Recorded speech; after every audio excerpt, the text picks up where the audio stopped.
Assalamu alaikum dear aspirants.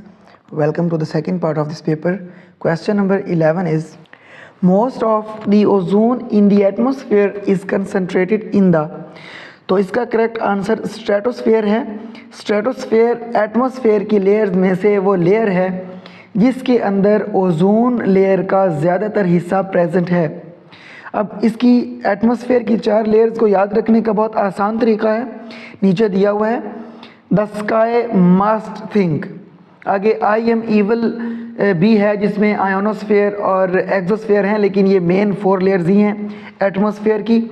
पहली troposphere है।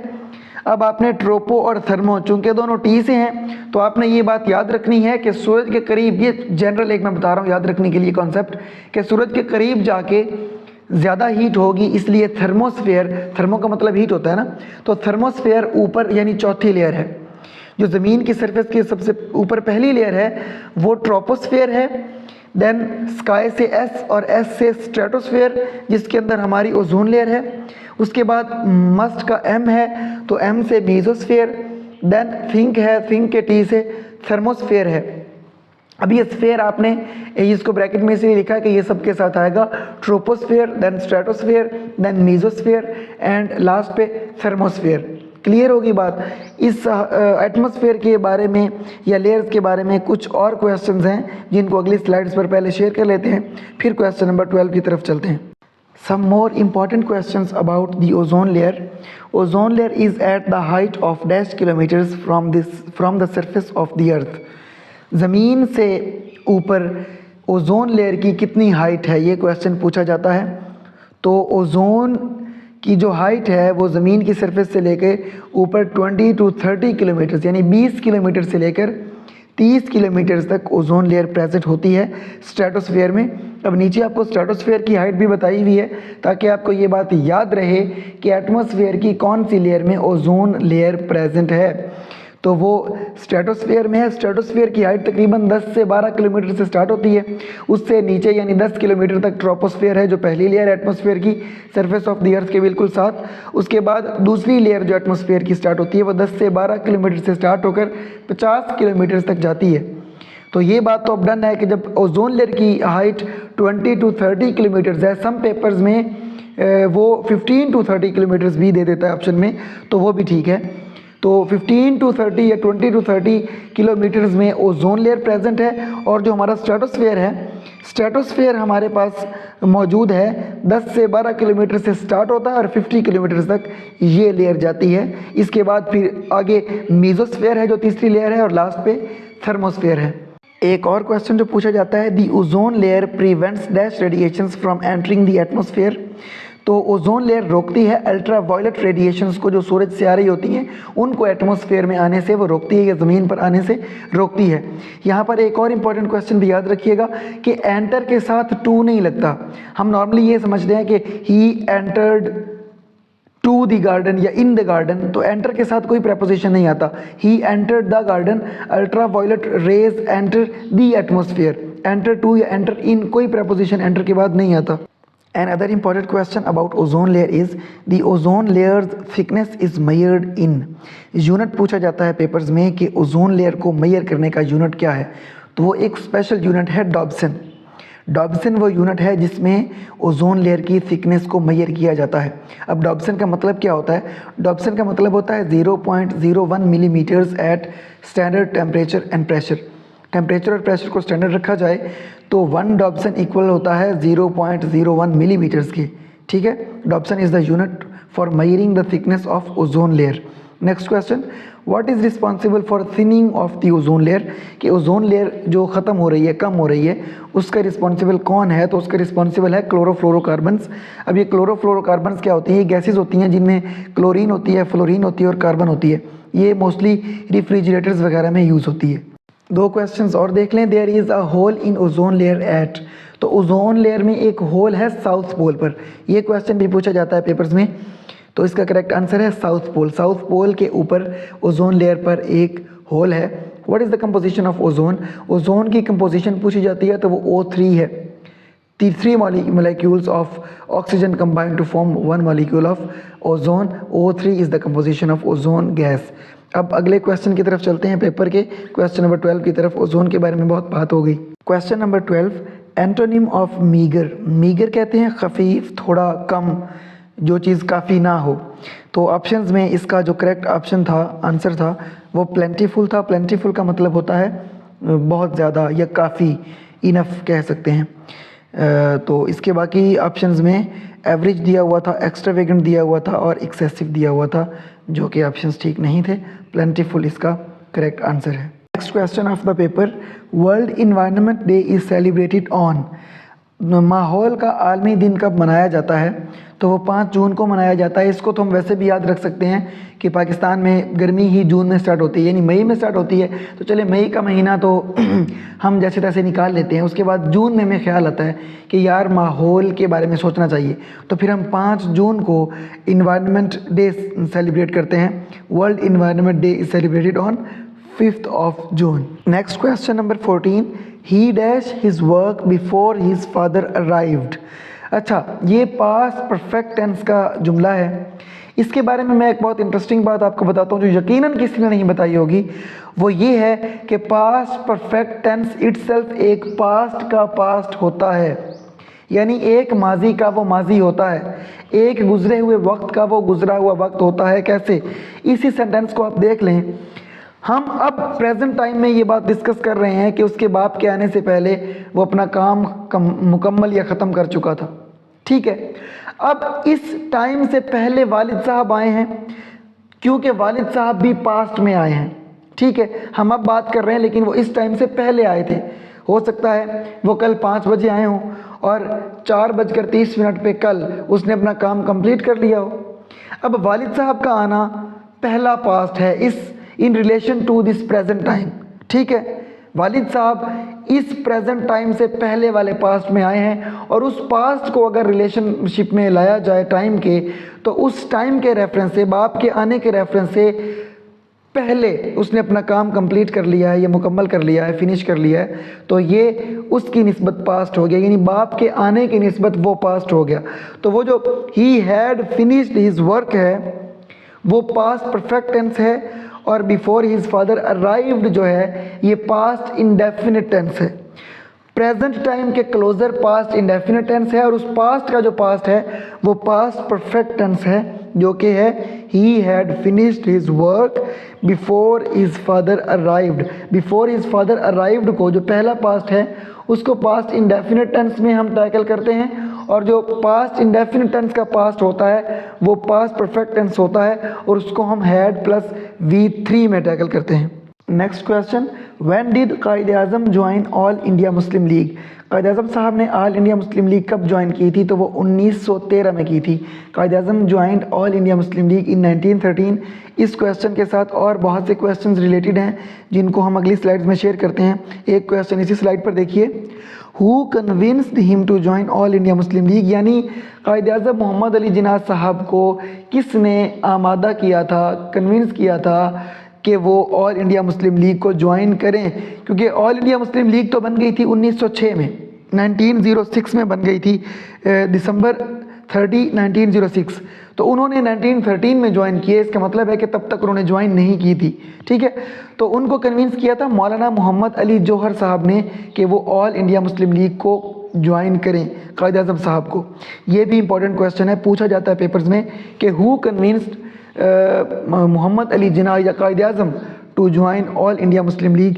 तो इसका आंसर है मौलाना मोहम्मद अली जौहर।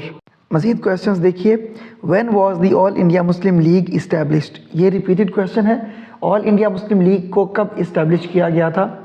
All India Muslim league was founded on December 30, 1906। 30 दिसंबर 1906 को ऑल इंडिया मुस्लिम लीग को इस्टेब्लिश किया गया था। एक और क्वेश्चन इसी के बारे में पूछा जाता है, वेयर वाज इट इस्टेब्लिश्ड। ये भी क्वेश्चन रिपीटेड है, इंपॉर्टेंट है। तो इसका आंसर है ढाका, जो मौजूदा दौर के बांग्लादेश का कैपिटल भी है। तो it was established in Dhaka on 30 December 1906। Next question, when did Quaid-e-Azam leave Indian National Congress. Quaid-e-Azam साहब ने इंडियन नेशनल कांग्रेस लीव की थी 1920 में।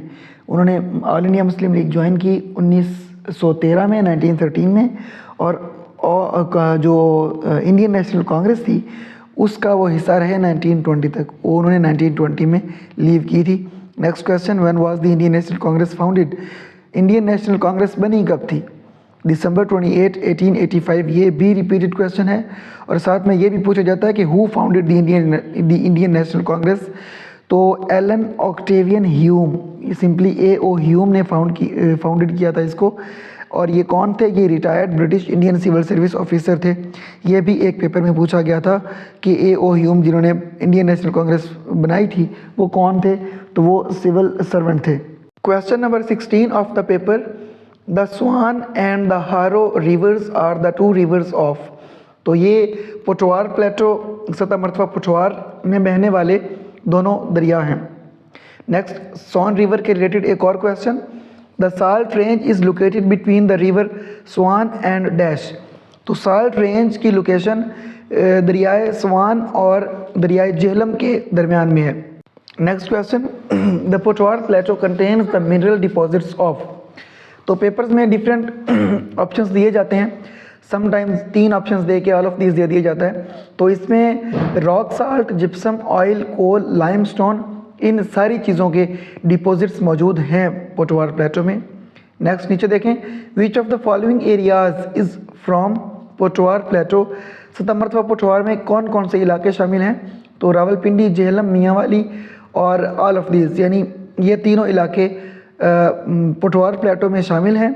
और जिस पेपर से ये सवाल लिया गया है उसमें ऑल ऑफ दीज इसका करेक्ट आंसर था। पोठवार प्लेटो के बारे में चौथा और आखिरी सवाल, what is the height of Pothwar Plato.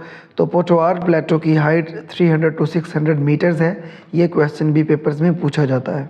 Question number 17 of the paper, which country officially left the European union on January 31, 2020। तो यूके ने लीव किया है यूरोपियन यूनियन को 31 जनवरी 2020 को। और यूके के यूरोपियन यूनियन को छोड़ने को ब्रेग्जिट भी कहते हैं, जो पोर्टमैंटियो यानी 2 वर्ड्स को मिलाने के बनाया गया एक वर्ड है, ब्रिटेन एग्जिट। ब्रिटेन और एग्जिट को मिला के ब्रेग्जिट बनाया गया है। और ये ब्रेग्जिट की डेट भी पूछी जाती है पेपर्स में, ये भी रिपीटेड और इम्पोर्टेंट क्वेश्चन है। तो January 31, 2020 is the date of Brexit. ठीक है, यूके ने यानी यूनाइटेड किंगडम्स ने लीव किया यूरोपियन यूनियन को 31 जनवरी 2020 को और इसको ब्रेग्जिट भी कहते हैं। अब यूके यानी यूनाइटेड किंगडम्स में कौन कौन से कंट्रीज़ हैं? तो उसमें England, Scotland, Wales and Northern Ireland है। Question number 18 of the paper, Microsoft Office InterConnect is. तो इसके ऑप्शंस में दिया हुआ था जी, an application that supports editing scanned documents, नहीं। ऑप्शन बी था business relationship database. Option C a scanning and OCR application. और option D none of this था। तो इसमें ऑप्शन बी ठीक है, बिजनेस रिलेशनशिप डेटाबेस, क्योंकि इंटरकनेक्ट ये शो करवा रहा है कि कहीं ना कहीं कोई रिलेशनशिप है। तो बिजनेस रिलेशनशिप डेटाबेस इसका करेक्ट आंसर है। Question number 19 of the paper, the Berber tribes were the residents of. तो ये जो बर्बर ट्राइब्स थे या कबीले थे ये कहाँ के रिहायशी थे? तो इसका करेक्ट आंसर है नॉर्थ अफ्रीका। इसके ऑप्शंस में साउथ कोरिया दिया हुआ था, अंदलस दिया हुआ था, चाइना दिया हुआ था। तो इसका करेक्ट आंसर है नॉर्थ अफ्रीका। और ये रहते कहाँ पर थे? ये जो मौजूदा दौर के कंट्रीज़ हैं ना हमारे, मोरक्को है, अल्जेरिया है, ट्यूनीसिया है, लीबिया, इजिप्ट, माली, नाइजर और मॉरिटानिया, ये यहाँ इन इलाकों में रहने वाले ट्राइब्स थे जिनको हम द बर्बर ट्राइब्स कह रहे हैं। और ये नॉर्थ अफ्रीका में रहते थे। Question number 20 of the paper and the last question of this video, Mangla dam is constructed on which river. Mangla dam तामीर किया गया है दरियाए झेलम पर। तो इसका करेक्ट आंसर है दरियाए झेलम। बाकी मंगला डैम के हवाले से कुछ क्वेश्चंस डिस्कस कर लेते हैं। ये क्वेश्चन पूछा जाता है, Mangla dam is located in. Location पूछी जाती है तो मैंने इसी क्वेश्चन में आपको डिस्ट्रिक्ट भी बता दिया है। डिस्ट्रिक्ट भी वो पूछ सकता है ऑप्शंस में, तो वो मीरपुर है। और Azad Jammu and Kashmir is the location of Mangla dam on river Jhelum. Next question Mangla dam के बारे में, which is the second largest dam in Pakistan. ये क्वेश्चन भी कई दफ़ा पूछा गया। तो मंगला डैम है। पाकिस्तान का सबसे बड़ा डैम फिर कौन सा है? वो तरबेला डैम है, और दुनिया का सबसे बड़ा डैम भी तरबेला डैम ही है। नेक्स्ट क्वेश्चन देखें, when was the construction of Mangla dam completed? Mangla dam कब कंप्लीट हुआ था? 1967 में। अच्छा, तो फिर तरबेला डैम कब कंप्लीट हुआ था? इसी 67 को उल्टा कर देंगे आप, तो 76 में। 1976 में आपका तरबेला डैम कंप्लीट होता है और मंगला डैम आपका 1967 में कंप्लीट होता है।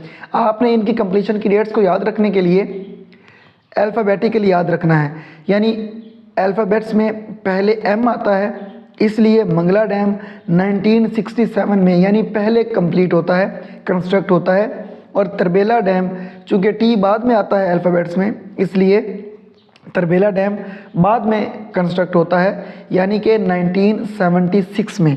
उसी 67 का आप उल्ट करेंगे तो 76 बन जाएगा। तो ये दोनों को याद रखने की ट्रिक है और ये बहुत इंपॉर्टेंट क्वेश्चंस भी हैं। नेक्स्ट क्वेश्चन देखिए, what is the installed generation capacity of Mangla dam? Mangla dam की इंस्टॉल्ड जनरेशन कैपेसिटी 1150 मेगावाट है, 1150 मेगावाट्स इसकी मंगला डैम की इंस्टॉल्ड जनरेशन कैपेसिटी है। ये क्वेश्चन भी इम्पॉर्टेंट है, पूछा जाता है पेपर्स में। Next question, which is the largest earth field dam in the world? दुनिया में सबसे बड़ा अर्थ फील्ड डैम कौन सा है? तो वो तरबेला डैम है। इसके साथ साथ मैं आपको ये भी बता दूं कि मंगला डैम दरियाए झेलम पर तामीर किया गया है और आपका जो तरबेला डैम है वो दरियाए सिंध पर, इंडस रिवर पर तामीर किया गया है। दुनिया का सबसे बड़ा earth field dam Tarbela dam Pakistan के सबसे लंबे दरिया इंडस रिवर पर ही तामीर हो सकता है। ये थे next 10 questions of this paper. See you in the next video with the next 10 questions. तब तक के लिए अपना और अपनों का बहुत ख्याल रखिएगा। Keep studying and keep shining. अल्लाह हाफिज़।